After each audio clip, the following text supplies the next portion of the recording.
Hello everyone, welcome back to our channel. आज हम लोग क्लास 9 चैप्टर 1 स्मार्ट सिलेबस के अकॉर्डिंग शॉर्ट क्वेश्चन नंबर 8 और 9 को कवर करेंगे क्योंकि 10 हमारे शॉर्ट सिलेबस के अंदर इंक्लूड नहीं है। तो क्वेश्चन नंबर 8 है कि वॉन न्यूमन बोटलनेक बताएं और क्वेश्चन नंबर 9 है कि वॉन न्यूमन के आर्किटेक्चर के कोई भी एडवांटेजेस बताएं। तो इसके लिए हम लोग पेज नंबर 18 पे आ जाएंगे। इसी पेज पे हमें दोनों क्वेश्चन के आंसर मिलेंगे। शॉर्ट क्वेश्चन नंबर 8 का पहले देखते हैं कि जिसपे आपको डिसएडवांटेजेस में द वॉन न्यूमन बोटलनेक मिल रहा है। अब इसका सिंपल सा आपको कॉन्सेप्ट बताता हूं कि क्या है इसका मतलब। बेसिकली बोटलनेक कहते हैं कि कौन सी वॉन न्यूमन ने जब मॉडल बनाया था, जब आर्किटेक्चर कंप्यूटर का बनाया था, प्रोग्राम को स्टोर करने के लिए मेमोरी के अंदर कौन कौन सी प्रॉब्लम्स फेस करनी पड़ी थी। सबसे पहले उस वक्त जो है वो सिंगल मेमोरी का काम किया जाता था और उसी वक्त में सिंगल बस का यूज किया जाता था।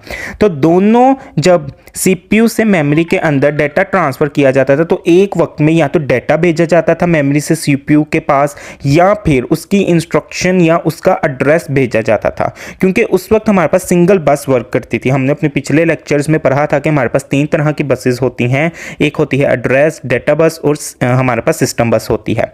तो हर बस एक अपना एक अलग काम परफॉर्म करती है। लेकिन जब नया नया ये मॉडल या आर्किटेक्चर बनाया गया था तो उस वक्त पे एक ही सिंगल मेमोरी थी और सिंगल ही बस थी। तो उसकी वजह से बहुत प्रॉब्लम फेस करनी पड़ती थी कि एक वक्त में या तो एड्रेस पहुंच पाता था मेमोरी से सीपीयू के पास जब वो कम्युनिकेशन करते थे, या फिर एक वक्त में डाटा पहुंच पाता था मेमोरी से सीपीयू के पास जिसको प्रोसेस करना होता था। तो ये प्रॉब्लम फेस करनी पड़ती थी। तो इसी प्रॉब्लम को कहते हैं कि वॉन न्यूमन बोटलनेक के उस वक्त ये चीजें मैनेज नहीं थी हो पा रही कि मल्टीपल इंस्ट्रक्शंस नहीं थी सीपीयू तक पहुंच पा रही मेमोरी से।